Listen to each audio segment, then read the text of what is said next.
तर हॅलो नमस्कार friend, cut dosa बनवण्यासाठी डोसा गोल गोल गोल गोल छानपैकी असा बनवून घ्यायचा आणि त्यावर बटाट्याची भाजी टाकायची, कांदा टाकायचा थोडासा आणि कांदा लसूण मसाला टाकायचा आणि थोडीशी पांढरी चटणी टाकायची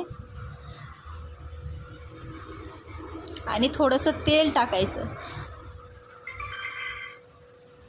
आणि थोडासा चाट मसाला टाकायचा आणि त्याला छानपैकी असं फिरवून घ्यायचं सगळीकडे. असं बघू शकता मी असं बनवले, तसं फिरवून घ्यायचं छानपैकी. एकदम सुंदर, खायला टेस्टी, दिसायला सुंदर बघा. आणि थोडासा शेव टाकायचा तिथे आणि शेंगदाणे, भाजलेले शेंगदाणे टाकायचे त्यावर.